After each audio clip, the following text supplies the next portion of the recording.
Olá, boa noite a todos, espero que todos estejam bem. Com muita satisfação que eu dou início ao painel sobre filosofia experimental, conduzido pelo professor Noel Struchiner, da PUC-Rio. Ele tem graduação em Direito pela Universidade do Estado do Rio de Janeiro, mestrado em Filosofia e doutorado também em Filosofia, ambos pela PUC-Rio. O doutorado ele fez com período sanduíche em Harvard, com o Frederick Schauer, e é professor ali da PUC Rio de Janeiro. E é uma satisfação receber o professor, né, para a gente manter esse diálogo e conduzir esse painel. Por favor, Noel.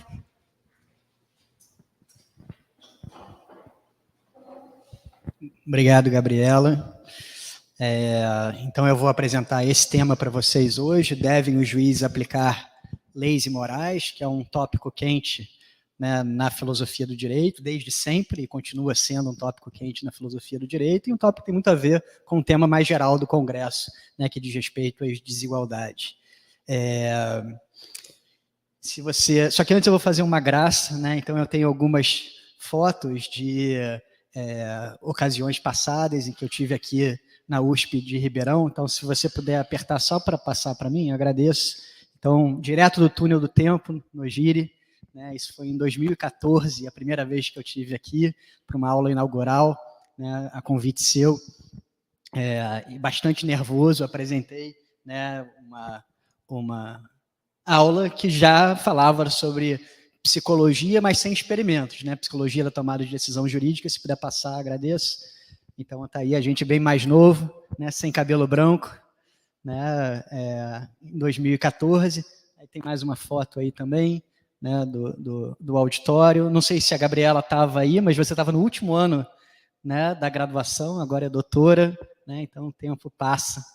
E nos anos seguintes, eu continuei vindo para cá. Então, até 2018, né, eu sempre vim para cá todos os anos para participar de algum evento, de alguma banca. Então, esse foi um encontro que aconteceu, o último encontro que eu acho que a gente teve junto foi em 2018, e eu agradeço muito pela parceria, pela amizade, pela disposição, né, para me convidar e me permitir interagir, né, com um grupo que é super engajado, né, o DeepSim, né, e que é um grande laboratório para testar argumentos, para eu pensar nas coisas que eu estou fazendo, para melhorar a qualidade, né, da argumentação e dos projetos que eu desenvolvo. Agradeço também, né, eu acho que nesses 10 anos, né, acho que é importante marcar que a gente ficou muito amigo, né, e quando eu fiquei muito doente, né, o Nojiri estava muito chateado, muito triste, né, o Nojiri e o Ricardo, que também participava aqui dos eventos, um, né, veio de São Paulo, o outro foi de Minas me visitar, e isso me fez muito bem. Então é ótimo estar aqui de novo agora, né, com saúde, né, para poder fazer essa apresentação para vocês. Então, eu continuei vindo para cá, né, para Ribeirão, para apresentar coisas que eu desenvolvo no meu grupo do Rio, que se chama NERDs. Né, vocês já conhecem, é o Núcleo de Estudos sobre Razão, Direito e Sentimentos Morais.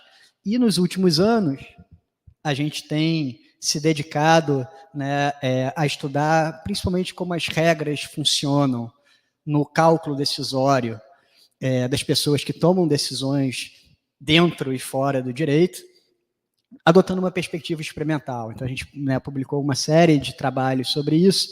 Então, eu já falei em outras ocasiões sobre esses temas, talvez não aqui na USP, mas certamente dialogando com o Nojiri em eventos que aconteceram, né, por aí afora.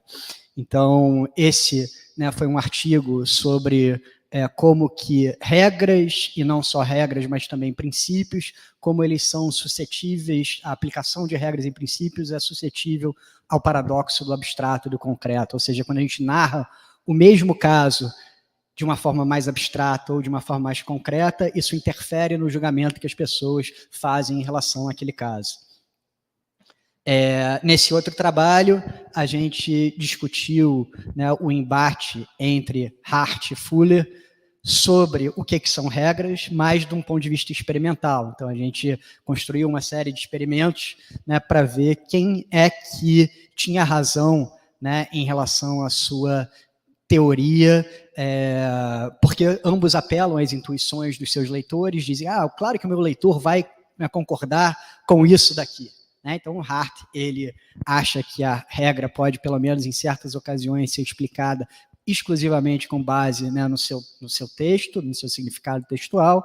O Fuller, ele discorda disso e ele apela, né, para a ideia de propósito, que a regra é muito mais o seu propósito do que o seu texto. O que a gente fez foi uma série de experimentos para ver, né, o que juristas e leigos acham sobre essa questão, né, se eles acham que a regra é principalmente o seu propósito, ou se a regra é principalmente o seu texto, e o que a gente descobre é que vai depender muito da forma como você faz a pergunta sobre a violação de regras para as pessoas que estão participando do experimento.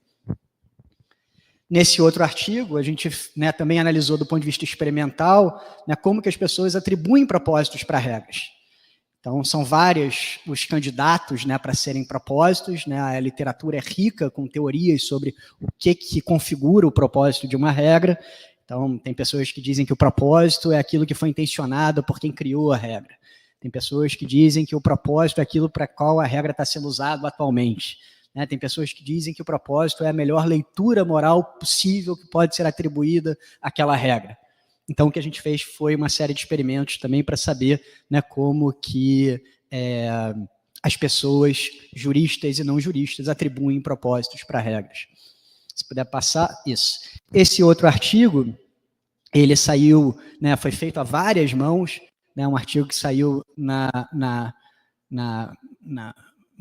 PNAS, né, que as pessoas brincam, né, que é Papers Not Accepted in Science.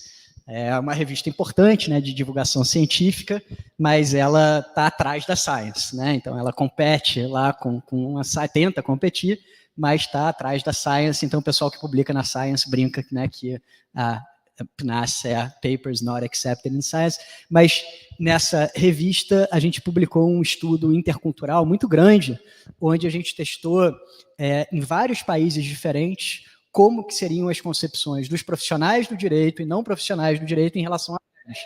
Então, se eles pensam nas regras mais como seu texto ou mais como o seu propósito, o que a gente viu é que os profissionais, eles tendem a pensar mais nas regras como texto, enquanto tem uma maior variação entre os leigos, né, ao redor do mundo sobre o quanto que eles pensam na regra como texto ou como propósito.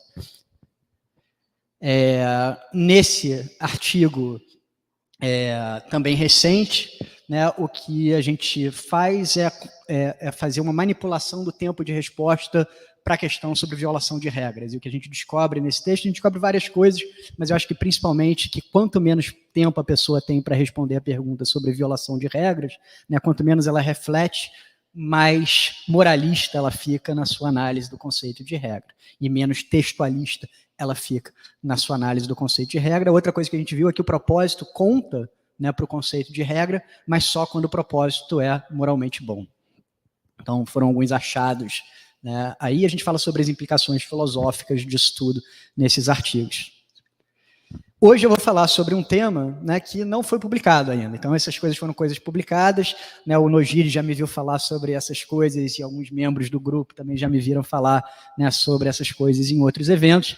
Então, né, para poupar vocês, eu resolvi trazer uma coisa nova, uma coisa que ainda não foi publicada. Aliás, até está disponível uma versão do artigo no SSRN, né, mas a gente ainda não publicou em nenhuma revista e eu acho que eu só apresentei, né, esse tema uma vez em inglês. Então, a pergunta aqui é: devem os juízes aplicar leis e morais? Que, como eu falei, é um tópico bem, né, quente desde sempre, né, na filosofia do direito. Né? Será que aquelas pessoas que julgam os casos, né, que têm autoridade, né, e que a gente imagina que vão trabalhar seguindo aquilo que foi previamente estabelecido como direito, devem seguir aquilo que foi previamente estabelecido como direito, quando a gente considera que aquilo que foi previamente estabelecido como direito não é moralmente adequado, é injusto, é problemático. Então, essa é uma pergunta, né, normativa, típica da filosofia do direito. Aí, junto com colegas, a gente obteve, né, um fomento, né, com o edital da CAPES para trabalhar numa parceria com um grupo de pesquisadores da Alemanha. Então, foi um edital CAPES-DFG, e esse foi um dos temas que a gente trabalhou em conjunto, né, essa questão. Então, o que a gente fez, eu, o Stefan Magni, a Nili Engelmann, o Guilherme Almeida, né, o Felipe Oliveira, né, o Stefan, o Felipe, a Carolina e a Nili são da Universidade de Bochum, o Ivar é da Universidade de Granada e o Guilherme está no INSPER agora, né, professor do INSPER. O que a gente fez foi pegar essa questão que é normativa, né, e a gente transformou essa questão normativa, se puder passar, agradeço, numa questão que, né, pudesse ser trabalhada pela filosofia experimental. Então, a gente transformou ela numa questão empírica e descritiva. Esse é o símbolo da filosofia experimental, né, pelo menos foi o símbolo durante um tempo, a ideia, né, da poltrona pegando fogo. Então, os filósofos gostam muito de fazer todo o trabalho deles intelectual no conforto da poltrona, né, e não percebem que, em certas ocasiões, é interessante, até para o argumento deles, recorrerem, né, a elementos experimentais para sofisticar, às vezes, a análise filosófica, né? Então, os filósofos experimentais, no início do movimento, hoje em dia eles não fazem mais isso, são mais comedidos, né? Mas no início do movimento, eles apresentaram esse símbolo, né, como representando o movimento, a poltrona em chamas, a ideia de que o filósofo deve sair do conforto da sua poltrona, né, deve arregaçar as mangas e deve ir para o campo, deve fazer, né, pesquisa empírica, porque às vezes a pesquisa empírica pode contribuir de certas maneiras para considerações filosóficas. Então a gente, né, engajado na filosofia experimental, acho que até que o nome do projeto, né, que a gente tem é Filosofia Experimental Direito, o Conceito de Direito Revisitado. A gente tem vários projetinhos dentro desse projeto guarda-chuva. O que a gente fez foi, assim, né, como orienta a filosofia experimental, a gente usou métodos, se você puder passar, a gente usou métodos das ciências cognitivas e psicológicas para enfrentar essa questão, né, sobre se os juízes devem ou não devem aplicar regras que a gente considera como sendo injustas ou imorais. Se puder passar. Então, a gente transformou, como eu falei, essa questão que é normativa numa questão, né, que é descritiva e empírica, né? As pessoas, se puder voltar uma, as pessoas acreditam que os juízes devem aplicar leis e morais, né? Essa foi a nossa pergunta, né? Uma pergunta sobre a crença das pessoas, algo que pode ser capturado, né, empiricamente. Então, a gente queria saber tanto se leigos, aqui representados pelo Homer Simpson, quanto, né, juristas profissionais, aqui representados por esse juiz, né, se essas pessoas acham que os juízes, também aqui pode ser representado por essa figura, né, se eles devem aplicar leis ou regras, né, ou normas que sejam consideradas imorais. Então, o que fazer, né, quando o direito e a moral entram em conflito? Deixa eu apresentar aqui para vocês um exemplo que, na verdade, é um dos cenários que a gente utilizou lá no nosso trabalho, na nossa pesquisa experimental. A gente tinha vários cenários parecidos, né, com esse. Então, eu vou aqui trazer esse para a gente poder dar o pontapé inicial da nossa discussão. Em Belshore havia, então é traduzido em inglês, então alguma coisa está meio, né, não foi tudo traduzido, né, alguma adaptação, e pedir agora o PowerPoint tem essa função, né, ele faz uma tradução de tudo, né, e facilita a nossa vida, mas talvez alguma coisa tenha passado e a tradução não esteja tão boa assim. Mas, né, vamos imaginar esse caso, né, em Belshore havia uma norma que permitia explicitamente exibições públicas de homossexualidade. No entanto, o Congresso introduziu uma nova norma que substituiu a anterior. A nova norma proíbe explicitamente a exibição pública de homossexualidade. Imagina que Júlio é um juiz em Belshore. Um novo caso surge diante de Júlio. De acordo com as evidências, Carlos acaba de beijar seu namorado em público. Há agora uma penalidade associada a demonstrações públicas de homossexualidade. Então, né, a lei, né, a gente supõe, né, a gente não supõe, a gente tem certeza, né, mas a gente supõe que as pessoas vão achar que a lei ela se tornou grosseiramente imoral, né? vamos pensar nesse caso específico e quais são, né, as respostas possíveis das pessoas, né? Eu acho que uma resposta possível é essa que está aqui. É claro que o juiz Júlio deve aplicar a lei e punir Carlos. Afinal, a lei é a lei. Uma outra opção é essa que está aqui. É verdade que a lei é a lei, mas é claro que o juiz Júlio não deve aplicar essa lei e não deve punir Carlos, porque essa lei é grosseiramente injusta. Se não fosse tão grosseiramente injusta, então deveria ser aplicada.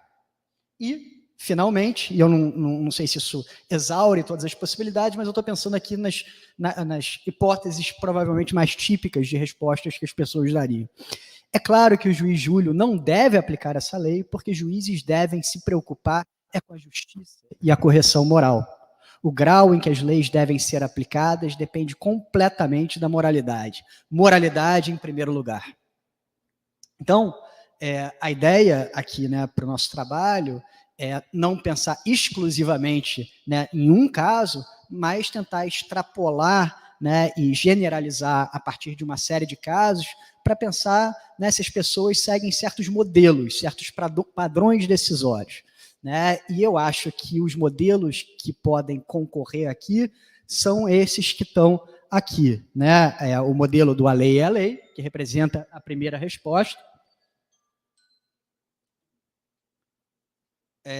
O modelo, né, a lei é a lei mais, e a gente vai ver cada um deles, né, de forma separada e mais cuidadosa, e finalmente o terceiro modelo, que é a moralidade em primeiro lugar. Então vamos ver, né, cada um desses modelos tomados isoladamente. Então o primeiro modelo é o modelo do a lei é a lei, né, e tem que ser aplicada, não importa se moralmente boa ou se moralmente ruim. Provavelmente, né, uma pessoa que segue esse modelo, né, vai variar, né, bastante em relação à avaliação que ela vai fazer das leis, das regras. Algumas são moralmente melhores do que as outras, algumas são moralmente inadequadas e assim por diante, mas o que vai acontecer é que, independentemente da avaliação moral que a pessoa faz, ela sempre vai entender que a regra, já que é a lei, deve ser aplicada. Esse é um modelo que eu acho que representa um legalismo, né, mais raso. Né, quando a gente fala de legalismo, a gente está falando sobre isso. Né, eu acho que representa também essa visão distorcida, errônea, né, completamente errada, né, do positivismo jurídico, que confunde o positivismo com o positivismo ideológico, né, mas seria talvez a posição do positivista ideológico, aquele que transforma o direito posto em ideologia, ou seja, aquele que identifica o direito com um critério, né, fático, mas também adota uma posição de que aquilo que é identificado como direito sempre tem, né, a capacidade de vincular a gente do ponto de vista moral. E também é compatível, acho que, com, né, o formalismo radical, e aqui eu penso, por exemplo, naquele artigo do Larry Alexander, né, que fala "With me, it's all or nothing", né, comigo é tudo ou nada. Acho que tem uma tradução desse artigo numa coletânea, né, do José Rodrigo Rodrigues sobre formalismo. Então eu acho que, né, essa posição, né, daqui seria representativa, né, desse tipo de coisa, né, do legalismo, do positivismo ideológico e do formalismo radical. Esse segundo modelo é o modelo do a lei é a lei, mais leis grosseiramente morais não devem ser aplicadas. Ele é um modelo que é diferente, né, do primeiro modelo, porque para as leis serem aplicadas, elas têm que passar por um certo limiar, né, de justiça, né? Elas não podem ser extremamente injustas para serem aplicadas. Então, a gente vê aqui que, se é o caso, né, que passa por um certo... se ela tem uma certa quantidade de justiça, ou pelo menos não tem uma certa quantidade de injustiça, então todas as leis que passam por esse limiar devem ser igualmente aplicadas, não importando, né, a avaliação moral adicional que é feita sobre elas. Porém, aquelas que não passam, todas elas são igualmente rejeitadas e não são aplicadas. Esse modelo, né, eu acho que é inspirado, às vezes chamado de modelo limiar, é inspirado em teorias como a teoria do Radbruch, né, a teoria da injustiça extrema, né? Então, o Radbruch, ele vai dizer, né, que a gente deve seguir as leis, mesmo as leis injustas, desde que elas não sejam dotadas, né, de extrema injustiça. Finalmente, o terceiro modelo, né, que é o modelo moralidade em primeiro lugar, né, o grau em que as leis devem ser aplicadas depende completamente da moralidade. Então, é um modelo linear. É claro que o ângulo aqui pode variar, né, mas é um modelo onde quanto mais moral é considerada a lei, mais ela deve ser aplicada, mais ela merece ser aplicada, e quanto menos moral, né, mais ela não deve ser aplicada, né, e não merece o respeito por parte dos juízes. Então, esse é um modelo, é um gráfico que eu acho que representa, né, por exemplo, né, o modelo de tomada de decisão dos particularistas. Se puder passar. Então, para poder descobrir, né, qual desses modelos melhor captura a posição de leigos e juristas, o que a gente fez foi apresentar, né, algumas perguntas, né, para os leigos e para os juristas, né? Então, a gente pediu para eles avaliarem certas leis. Então, a gente sempre tinha um cenário onde a lei era uma e aí depois ela muda e ela vira outra, né? Então, as pessoas tinham que discutir, né, e como elas avaliavam a lei nova numa escala Likert, né, que ia de extremamente moralmente ruim para extremamente moralmente boa. Então, favor indicar o quão moral ou imoral é a nova lei, a nova norma, a nova lei, a nova regra, na escala abaixo. E a gente tinha uma outra pergunta, que era a pergunta sobre se o juiz deveria ou não deveria aplicar aquela lei. Então, por exemplo, no caso do Júlio, né, voltando aqui, a pergunta era: o juiz Júlio deve oferecer uma sentença sancionando Carlos por beijar seu namorado em público? E aí, mais uma vez, a gente adotou uma escala Likert de 7 pontos, que ia de definitivamente não, né, para definitivamente sim. Só que a gente não queria só saber, né, quais são os modelos que representam as inclinações, né, das pessoas sobre como os juízes devem lidar com normas injustas e normas imorais. A gente queria entender, né, um pouco mais sobre os fatores. Aliás, eu acho que essa é a grande contribuição da filosofia experimental, né, é poder entender quais são os fatores que podem estar influenciando, né, esse tipo de opinião, esse tipo de posição. Então, a gente queria entender, né, quais são os fatores que moldam, de alguma maneira, essa relação entre julgamentos morais e jurídicos, ou, melhor colocando, entre o juízo de avaliação moral que a pessoa estava fazendo sobre a qualidade daquelas leis, com o juízo daquela própria pessoa, do participante, sobre o dever de aplicação da lei por parte do juiz. Então, a gente queria entender, né, possíveis fatores que interferem nessas escolhas e que governam essas escolhas.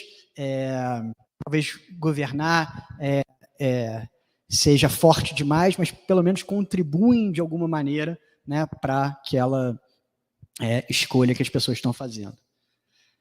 Então, vamos enfrentar, né, quais são os possíveis candidatos, né, para isso, né, quais são os fatores que influenciam, né, as respostas que as pessoas estão dando, né, o que explica a relação entre julgamentos jurídicos e morais.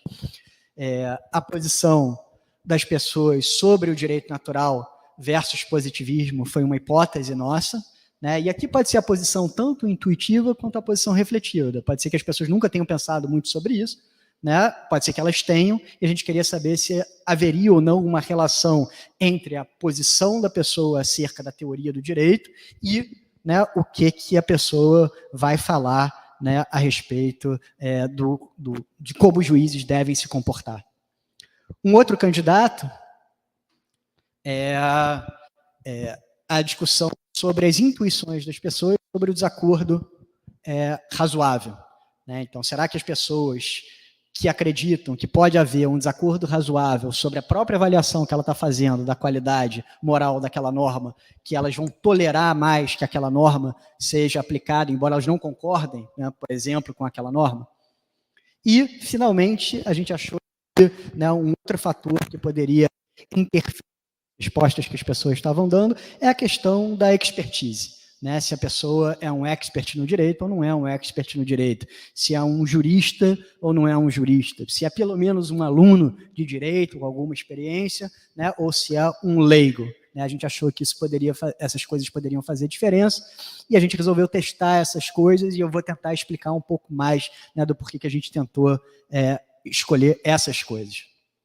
Então, né, como eu falei para vocês, né, o primeiro fator, né, que ocorreu para a gente de investigar foi a questão da posição intuitiva ou não do participante acerca, né, do justnaturalismo ou do positivismo. E por que a gente achou que isso era importante? Obviamente, não é porque existe uma relação necessária entre ser positivista e ter uma posição sobre como os juízes devem se comportar, até porque não existe essa relação conceitual, né, entre essas coisas.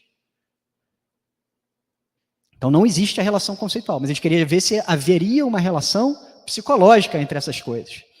E o Hart, né, em 1958, né, ele fala que a maneira como a gente deve argumentar a favor de um conceito do direito em detrimento do outro é em função da capacidade de um conceito ser capaz de, comparativamente, produzir resultados que são mais virtuosos em termos de comportamentos políticos.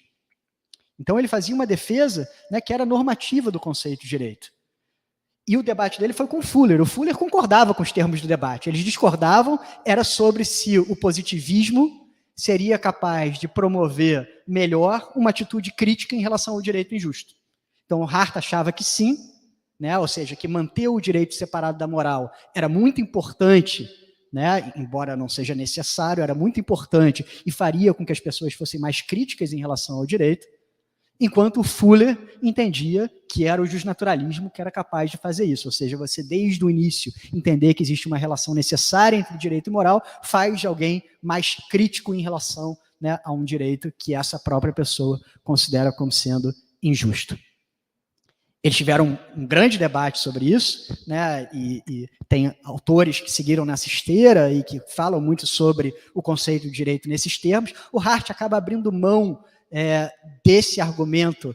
Não é que ele abre mão, né, ele acaba preferindo, né, o argumento sobre a capacidade descritiva do positivismo jurídico, mas ele continua dizendo no conceito de direito que os conceitos podem ser defendidos tanto em função das suas vantagens políticas, né, esse argumento normativo a favor de um determinado conceito, quanto, né, em relação às suas vantagens descritivas. Mas o Hart, em 1958, ele é muito claro, né, em defender o positivismo nesses termos, por causa das suas vantagens políticas, por causa da sua capacidade, né, de avançar, né, a possibilidade, né, das pessoas terem uma disposição mais crítica em relação ao direito. As pessoas, separando o conceito de direito do conceito de moralidade, elas vão ter uma postura mais cética, né? Se o Estado disser que ele está entregando para a gente algo que o próprio Estado está chamando de direito, a gente vai falar, daí, isso não significa que o Estado já fez essa análise moral prévia. Significa que eu tenho que fazer essa análise moral para saber se aquilo merece o meu respeito ou não merece o meu respeito, porque direito é uma coisa, né, e moral é outra coisa. Então, eu peguei essa passagem aqui do Hart, e está no conceito de direito, né, o Hart vai dizer, o que é certamente mais necessário para tornar as pessoas esclarecidas no confronto com o abuso oficial do poder é que elas devem preservar a ideia de que a confirmação de algo como juridicamente válido não é conclusivo sobre a questão da obediência, e que mesmo que a aura de majestade ou autoridade do sistema oficial seja grande, suas demandas devem, ao final, ser submetidas a um questionamento moral. Então, essa ideia é muito importante que a gente deve manter sempre separado do que é a moral, porque isso alimenta uma postura cética e, consequentemente, uma postura crítica em relação, né, ao direito. Então, a gente queria, portanto, ver, né, qual era a posição das pessoas, saber se elas têm uma concepção intuitiva ou não de que direito e moral são coisas separadas ou de que direito e moral, né, são coisas juntas, e depois como que essas pessoas respondem a pergunta sobre como o juiz deve se comportar diante, né, do direito e moral. Então, como é que a gente fez isso? A gente criou uma escala, né, de positivismo e justnaturalismo. Se puder passar. Então, a gente apresentou para as pessoas essa historinha, né, Lara e Carolina estão debatendo sobre a natureza do direito. Lara diz: sei que tem havido muita discordância entre juristas sérios sobre o próprio assunto que estamos discutindo, mas tendo a concordar com aqueles que dizem coisas como... E já pode botar direto também o próximo? É isso aí, que aí já fica com as pessoas que falaram, né, cada uma dessas coisas. Então, uma lei injusta não é lei, ou não é lei nenhuma, né, isso aparece na carta, né, de Birmingham do Martin Luther King, né, é claro que ele faz referência, né, a Santo Agostinho, São Tomás de Aquino, então é uma frase, né, já famosa, atribuída aos justnaturalistas. A segunda frase que a gente colocou, era importante que essas frases não fossem a nossa maneira de construir, mas já de, né, justnaturalistas consagrados. Então, a segunda frase é do Mark Murphy, né, que é um justnaturalista norte-americano. Ele diz: de alguma forma, a moralidade restringe a legalidade. Não apenas como ideal, o direito deve ser moralmente bom, mas como uma questão de necessidade. Para ser lei, as normas devem ser, de alguma forma, moralmente aceitáveis. E o último é o Radbruch, né, o próprio Radbruch, dizendo: pode haver leis tão injustas e tão socialmente nocivas que a validade, na verdade, o próprio caráter jurídico deve ser negado. E a Carolina, né, prontamente retruca, né, para Lara e diz: sabe, eu também fiz algumas pesquisas sobre o que os juristas têm a dizer e concordo com aqueles que dizem coisas como... E aí, se puder botar também aí as fotos, isso. Uma coisa é a existência do direito. Seu mérito ou demérito é outra. Né? Frase famosa, né, do John Austin, né? Uma figura que é considerado um expoente do positivismo jurídico. Outra frase aqui do Leslie Green, eu acho que é da CEP, se eu não me engano, da Stanford Encyclopedia of Philosophy, quando ele está falando sobre positivismo jurídico. Se uma sociedade tem um sistema jurídico, depende da presença de certas estruturas de governança, não da medida em que satisfaz os ideais de justiça. Direito é matéria do que foi postulado, ordenado, decidido, praticado. E, finalmente, o Joseph Raz, né, falando: o conceito de direito não precisa incluir nada além de que a lei é o que o legislador legisla. Então, a gente usou essa escala e a gente fez uma pergunta que foi: você concorda com Lara ou Carolina? Então, tinha uma escala de 7 pontos que ia desde concordo completamente com Lara para concordo completamente com Carolina. Se puder passar. Né? A outra, né, mantendo a tradição de usar, né, o Nogiri como um protagonista aqui nos meus slides, a gente imaginou que as intuições das pessoas sobre discordância razoável, sobre o desacordo razoável, elas poderiam influenciar também nas respostas sobre como os juízes devem se comportar diante de normas injustas. Né? Então, é possível que, né, o Nogiri, sendo um participante lá da nossa pesquisa, que ele, para algumas normas, ele dissesse: olha, as pessoas não podem razoavelmente discordar sobre a avaliação moral dessa norma. Todo mundo tem que concordar comigo em relação a isso. Esse é o Nogiri intolerante, mas tem também aqui a versão do Nogiri tolerante, né, que é aquele que diz: as pessoas podem razoavelmente discordar sobre a avaliação moral dessa norma. Então, essa foi outra coisa que a gente quis, né, investigar. Será que a crença na possibilidade do desacordo razoável afeta a maneira, né, como as pessoas respondem a essa pergunta? E então, só para a gente ter uma ideia, né, do que a gente fez agora um pouco mais completa, então a gente fez a pergunta, né, sobre a qualidade moral da norma. As pessoas tinham que indicar o quanto elas achavam que aquela norma era moral ou imoral, injusta ou injusta. Elas tinham que dizer se o juiz deveria ou não sancionar, né, uma pessoa que transgrediu, né, aquela norma, se o juiz deveria aplicar aquela norma ou não deveria, e também, né, se pode haver desacordo razoável sobre a moralidade dessa norma. Finalmente, né, o último fator, né, e pode ter vários outros, né, que a gente não investigou, mas que influenciam essa questão, foi a questão da expertise. Né? A gente queria saber, né, se leigos ou juristas eles iam responder essa forma de uma maneira diferente.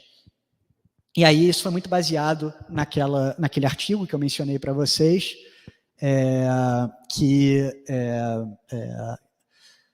no Proceedings da National Academy of Science, que descobre que, né, os juristas eles são muito mais apegados ao texto, né, do que os leigos.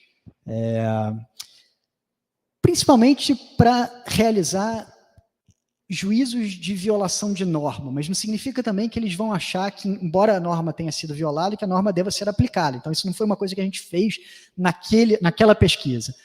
No abstrato e no concreto, a gente viu que as pessoas, né, os juristas, na condição de avaliação conjunta, né, os juristas têm uma preferência, né, pelo texto. Então, né, a gente tem alguns indicativos aqui de que, né, parece que juristas podem ter uma preferência maior pelo texto e, consequentemente, podem ser mais apegados ao texto e, portanto, entender que os juízes devem aplicar aquele texto, embora aquele texto produza um resultado que não seja moralmente adequado à luz da própria visão deles, né? Então, isso foi uma coisa para ser investigada, né, além das outras ideias que a gente também quis investigar. Então, o que a gente fez?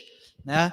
A gente tinha 167 leigos participando da pesquisa, a gente tem 141 juristas participando da pesquisa, eles foram recrutados pelo Prolific, né, que é uma plataforma, né, que você recruta as pessoas para participarem. A gente tinha 20 cenários diferentes, ou seja, né, a gente tinha 20 leis que deveriam ser avaliadas, né, de acordo com a qualidade moral delas. A gente, né, sempre tinha essa pergunta sobre se o juiz deve ou não deve sancionar, e a gente tinha a pergunta sobre a possibilidade de haver desacordo razoável em relação à opinião que aquela pessoa tinha sobre a qualidade moral daquela norma, e a gente também apresentou a escala, né, de direito natural, direito positivo, para saber, né, se a posição intuitiva das pessoas era a favor do justnaturalismo, a favor do positivismo, ou até mesmo a posição não intuitiva da pessoa, refletiva, né, da pessoa, era a favor do justnaturalismo ou do justpositivismo, e a gente apresentou essas coisas em ordem aleatória. Às vezes a pessoa recebia no início do experimento, né, a escala Lara Carolina, às vezes a pessoa recebia no final do experimento.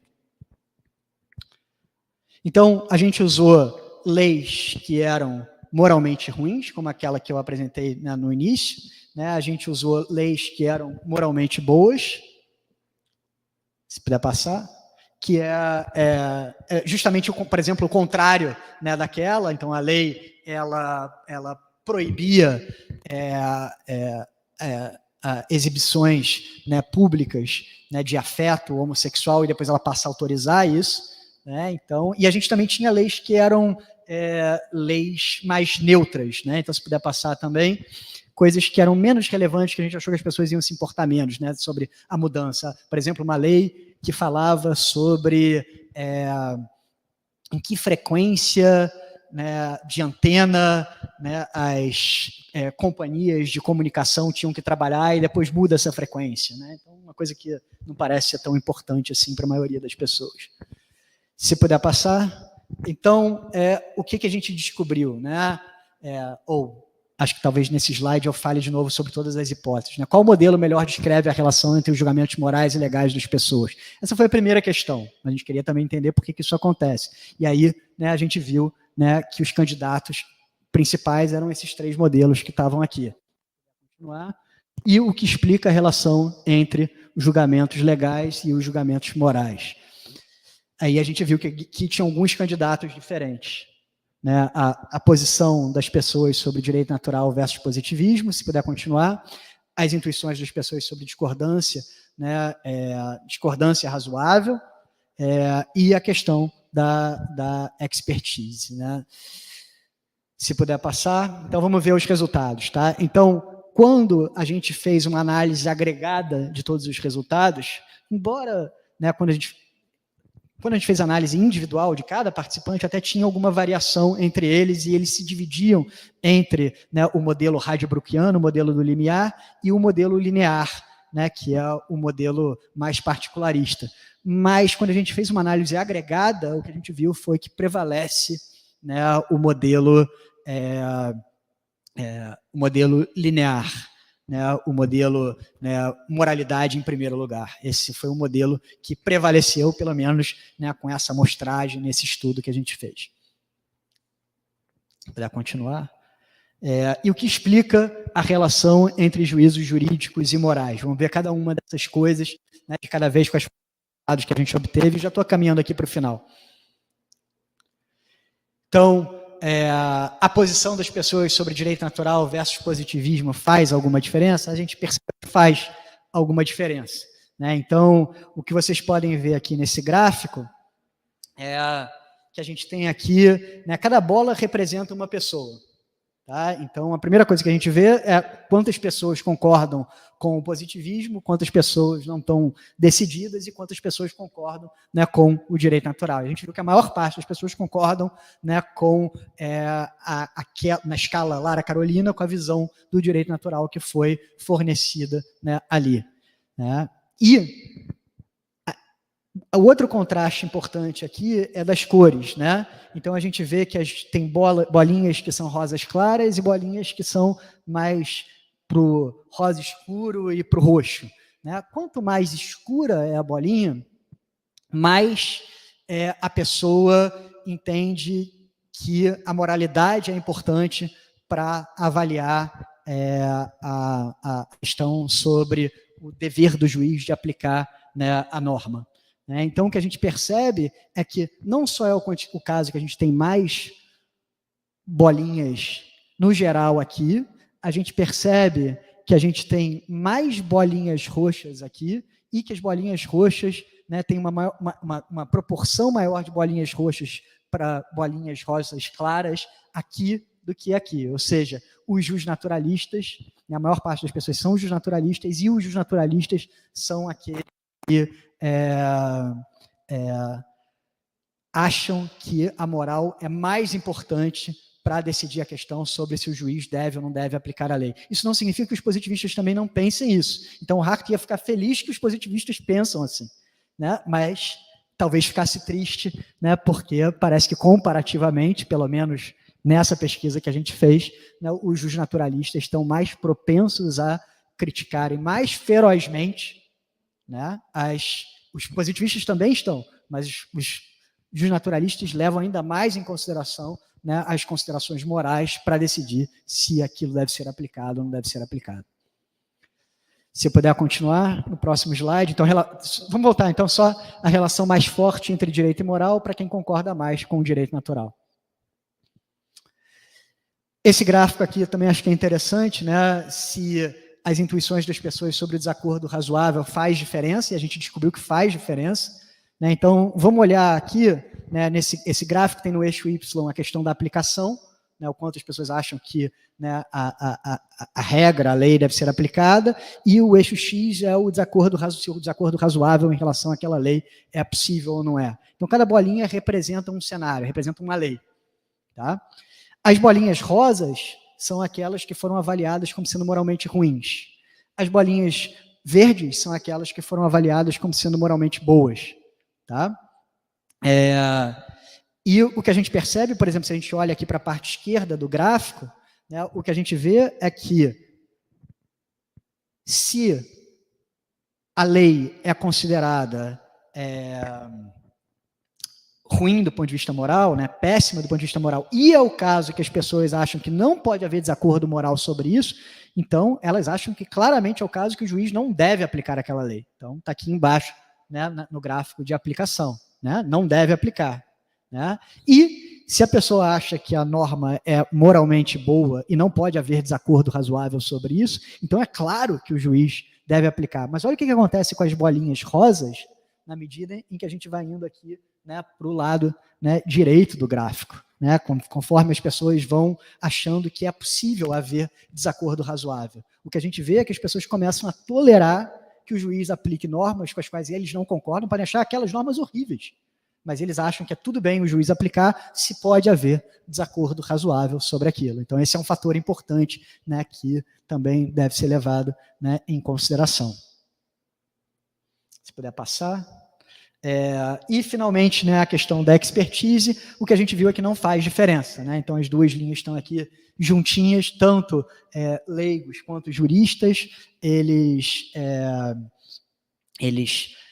adotam o gráfico que é o modelo linear, né? O modelo da moralidade em primeiro lugar. O que a gente descobriu foi que os juízes têm uma disposição maior, uma escala Lara Carolina, para adotar a posição positivista. Ainda é o caso que a maior parte é de jus naturalista, né? Mas a gente vê uma concentração maior, né, de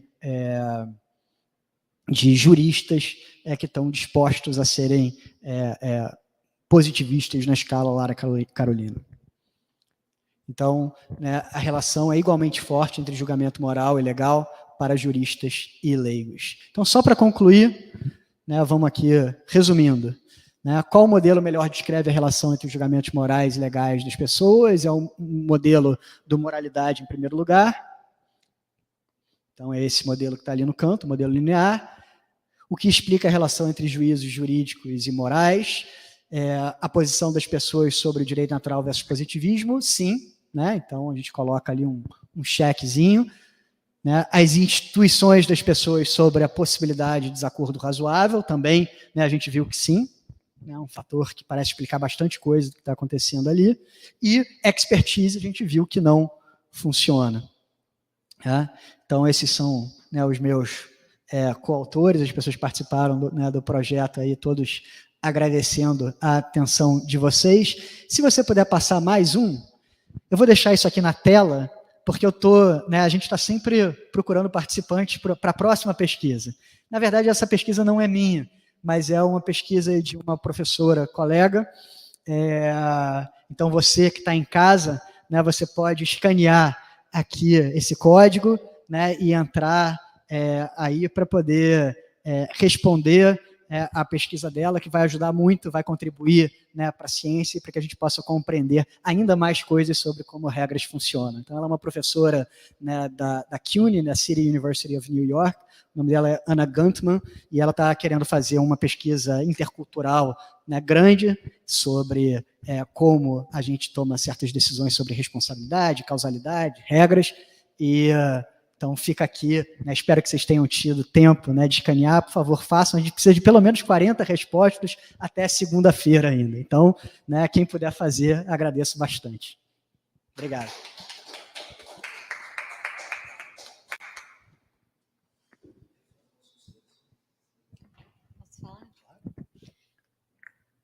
Ainda temos um tempinho, então vou me permitir fazer alguns comentários aqui. Primeiro, agradecer ao Noel, é sempre ótimo te ouvir. O Noel foi uma figura também bastante importante na minha trajetória, né? Como ele mencionou, a gente se conheceu em 2015, quando a gente, né, e eu digo a gente, um esforço coletivo com o grupo do Nogiri, propôs uma reformulação do que veio a se tornar o DIPSIM, que é o grupo de interdisciplinaridade entre direito, psicologia e outras interdisciplinaridades aí. Então, é uma figura bastante presente, é sempre ótimo te receber e te ouvir, né? As exposições do Noel, elas são sempre muito divertidas, como vocês puderam acompanhar, e também muito densas, né? Eu acho que a filosofia experimental, e acho que é bastante significativo que a ABRAF tenha aberto também espaço para um evento como esse, um painel como esse aqui hoje. É uma área que vem se consolidando, né? A gente tem aí, e aí o Noel me corrige se eu estiver errada, mas um esforço um pouco maior e uma divulgação científica maior a partir ali dos anos 2000, 2005 e por aí. E é uma área que traz, né, para a filosofia do direito, que já é uma área por si só interdisciplinar, né? A gente às vezes esquece isso por ser uma interdisciplinaridade tão consolidada, mas que a gente traz aí mais interdisciplinaridades, né? Acrescenta um fôlego interdisciplinar para a filosofia do direito, trazendo experimentos científicos e, enfim, o quanto isso dialoga com outras áreas também, né? Não apenas com a psicologia, né? E aqui, no caso, sobretudo, psicologia moral, né? No trabalho do Noel, mas também com outras, né? Para trabalhar toda essa abordagem, trazer esse estudo que o Noel nos apresentou, é necessário também um certo domínio, né, eu diria bastante significativo, de estatística, e quando a gente traz estudos interculturais, a gente vai ter também aí um pano de fundo os estudos da antropologia, que estão preocupadas com como as diferentes comunidades veem questões, né, a partir ali, entendem os seus próprios comportamentos e práticas culturais. Então, acho que é bastante rico nesse sentido, né? Em vários, né? Então, assim, a filosofia experimental, ela é uma área recente, mas que tem recebido aí bastante apoio, muitas críticas também, né, Noel? Mas acho que estar aqui, ocupar esse espaço também num evento como esse, é bastante importante e relevante. Eu fiquei bastante surpresa, né, e aí comentando mais diretamente a fala do Noel hoje, com relação a esse resultado de não haver uma diferença, né, devido à expertise, né. Eu me lembro aí, né, meu estudo, eu tenho uma trajetória também, né, nessa interdisciplinaridade, então fiz a graduação aqui em Direito, mestrado em Direito e fui para Psicologia, me arrisquei na Psicologia e enfim, estudei tomada de decisão de jurados. Então, um dos estudos que é uma obra seminal sobre júri, chama-se The American Jury, ele foi conduzido ali na década de 1960 e analisava a concordância, a diferença entre julgamentos de juízes e jurados, que em tese são pessoas leigas. E eu achei muito interessante, e eu me lembrei desse estudo porque, enfim, há uma concordância bastante grande, né, de mais de 70%, entre essas decisões. Então, são decisões que os jurados efetivamente tomaram no júri e as decisões que os juízes tomariam caso estivessem decidindo aquele caso, mas é claro que com cuidado também de não enviesar, né, não perguntar isso para o juiz quando ele já sabia o resultado ali do júri, né, foi perguntado antes. E, enfim, há ali uma concordância de mais de 70%. O fator de discordância predominante é a apreciação das provas, mas um dos aspectos apontados como fator de discordância ali é justamente o sentimento com relação à lei. Então, os jurados, eles sentiam que eles tinham mais liberdade. E essa diferença é sempre para absolver o réu, né? Em geral, os jurados, eles são considerados mais lenientes, né, com relação ao réu, e é essa avaliação que me chamou a atenção, né, e que me fez lembrar. Então, eu confesso que eu estava esperando uma diferença. Deixa eu só complementar, Noel. E me lembrei também da pesquisa que eu conduzi, né, que era uma pesquisa qualitativa, mas entrevistei jurados ali, 39 jurados, e enfim, vi também essa diferença, porque, né, a gente tem aí como princípios constitucionais, a presunção de inocência, o direito à não autoincriminação, né? E enfim, a gente tem que o réu ele pode escolher ficar em silêncio e não produzir prova contra ele mesmo, e isso não deve ser levado contra ele, né? Levado em consideração contra ele ao ser julgado. E foi muito interessante, porque o juiz ele explicava isso no júri, né? Eu acompanhei as sessões de julgamento de uma maneira extremamente didática. Então ele dizia: olha, vocês já ouviram aquele ditado, quem cala consente? Então, aqui isso não se aplica, aqui quem cala fica calado. E ele explicava isso, né, continuava essa explicação de maneira bastante didática, dizendo que se é um direito, ele não pode ser levado em consideração contra o réu, contra o réu, tá certo. E aí, enfim, ao entrevistar os jurados posteriormente, eles me disseram: olha, eu levei o silêncio em consideração. A partir do momento que ele ficou quieto, né, ele perdeu a oportunidade de se defender. Então, mais uma vez, né, essa questão. E aí, toda essa diferença, né, de resultados, é claro que não dá para comparar ali um estudo quantitativo com um qualitativo, mas a gente vai tirando insights a partir disso. Me fez lembrar de um debate na psicologia comportamental, que é a diferença entre comportamento verbal e não verbal. Né? Então, ali, né, quando você pergunta para uma pessoa como ela agiria, o que ela faria, ela vai te dizer uma determinada coisa. Mas quando ela se encontra efetivamente em uma situação, não necessariamente ela vai se comportar da mesma forma. E aí eu fiquei me questionando com relação a isso, né, nesses estudos. Eu acho que quando a pessoa participa de um estudo, de um experimento, é claro que ela está ali dizendo como ela se comportaria, né? Mas isso não necessariamente vai coincidir com a prática. Então, eu queria te perguntar, Noel, se essa é, de fato, né, considerada apenas uma limitação metodológica, como todos os métodos de fato têm, né, inevitável, a gente faz escolhas, ou se existem aí meios também de tentar contornar isso, né, e tornar ali, não sei, os casos mais verossímeis, né, não sei. Então, aproveitar essa oportunidade para te questionar sobre isso e também, aproveitando o tema, né, do evento de hoje, que é direito e desigualdade, queria também que você, se tiver a oportunidade de comentar alguns estudos da filosofia experimental, não necessariamente conduzidos por você, né, mas você está mais inserido, mais imerso nesse debate, estudos da filosofia experimental que têm se dedicado também às questões relacionadas às desigualdades. Acho que seria bastante enriquecedor para a gente. Obrigada. Eu que agradeço. Não sei se daqui dá para ver, será? Perdeu.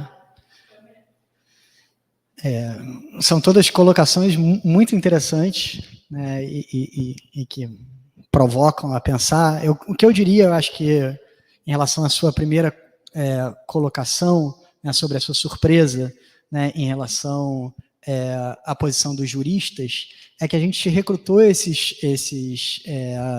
juristas na Europa e, se eu me lembro, quer dizer, eu não me lembro de nenhum deles ser juiz, né? Então, não sei se tinha algum juiz ali, mas de qualquer maneira era 160 e poucos, eu acho muito difícil que tenha havido algum juiz, né, no meio, e talvez se a gente fizesse, né, com um grupo de juízes, né, que fazem algum tipo de juramento especial, que se sentem comprometidos de alguma maneira, né, e talvez isso tenha muita variação cultural também, né, talvez no Brasil, né, os juízes tenham, né, se sintam menos comprometidos à luz das teorias que hoje são populares, né, no campo do direito, mas talvez em outros lugares eles se sintam mais comprometidos a seguir a regra. Acho que depende de fatores também, né, mais contextuais, sobre critérios de promoção, né, coisas que são não tanto questões morais, mas questões prudenciais, de alto interesse, né, do próprio juiz também. Isso pode... Oi? Comportamento estratégico, né? Acho que tudo isso pode influenciar, né? Então, talvez não seja tão surpreendente assim, né, ver juristas, né, respondendo dessa forma, mas talvez fosse, né, se a gente tivesse feito exclusivamente com um grupo de juízes.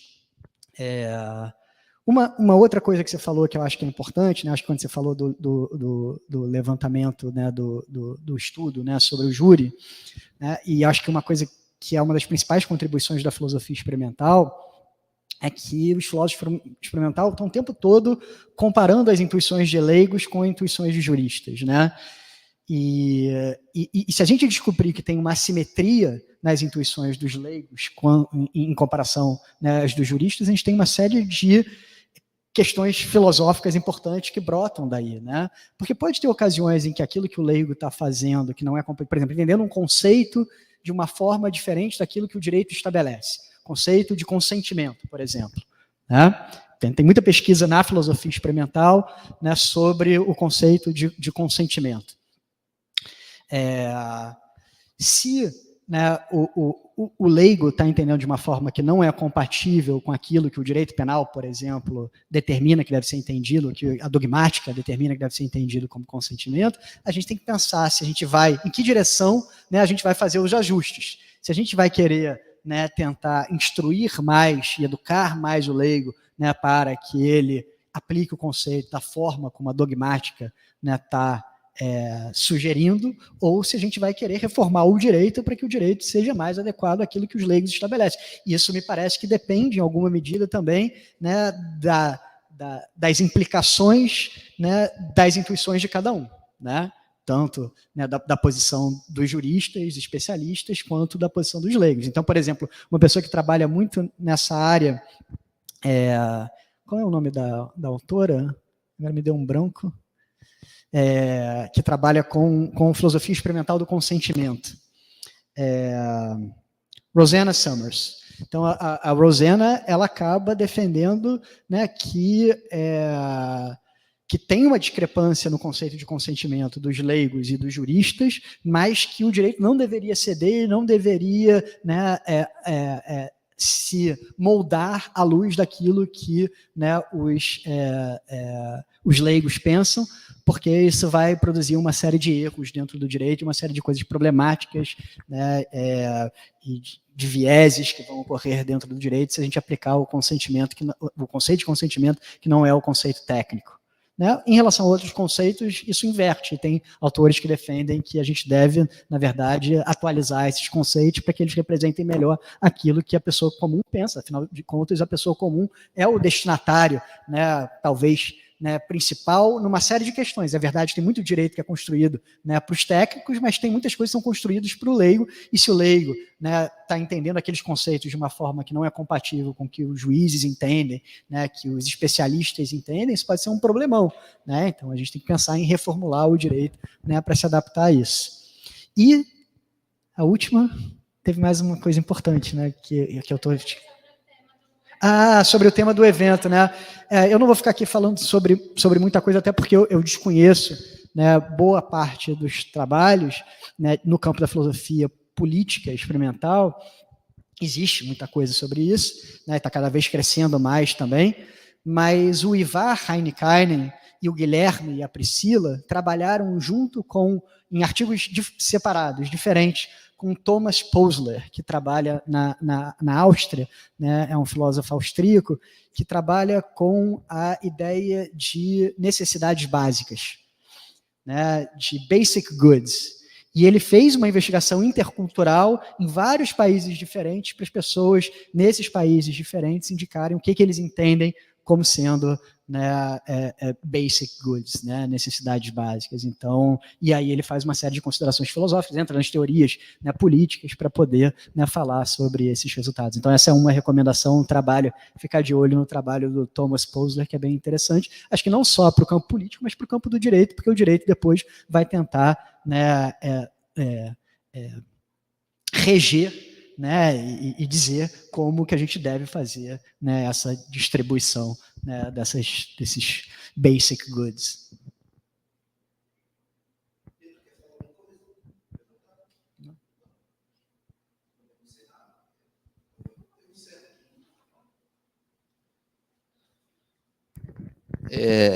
Então, já caminhando para o encerramento, agradecimento especial, né, ao professor Noel, obviamente, a Gabriela Pericinoto também, né, pela colaboração, mas assim, umas palavras finais. Acho que a Gabi fez esse comentário, né, no início da apresentação, né, mas é sempre bom ressaltar, reforçar, especialmente para o nosso grupo de pesquisa, que eu digo que a Gabi participou, né, a presença do Noel, e ele mesmo comentou, né, fez uma apresentação aqui, das diversas vezes que esteve aqui na Faculdade de Direito, isso causou um impacto muito grande no nosso grupo de pesquisa, né? Então, o nosso grupo de pesquisa hoje, que hoje está situado no mestrado, né, parte dele, parte do projeto 4, obviamente que tem outros docentes, mas assim, da parte que me toca no projeto 4, que é interdisciplinaridade, métodos de pesquisa em direito, né, muito do que nós produzimos foi, numa boa medida, inspirado e orientado, de certa maneira, pela presença do Noel aqui, né? Então, foi uma presença muito importante. Então, o próprio Noel lembrou, depois de 10 anos, né, recebê-lo novamente, de fato, pelo menos para nós, né, é algo que tem uma relevância, tem uma importância, né, que foram 10 anos de uma parceria constante, né? E isso, eu lembro muito bem, para terminar, né, geralmente quando nós fazíamos os nossos eventos, né, e a gente saía para confraternizar, comer uma pizza, e numa pizzaria, eu lembro bem que o Noel comentou, né, no início do nosso evento de Psim, falou, Nogiri, você imagina daqui a 10 anos, né, no 10º de Psim, e eu falei, não, imagina, não, acho que daqui a 10 anos não vai ter mais nada disso, né? Muito pelo contrário, né? Depois de 10 anos,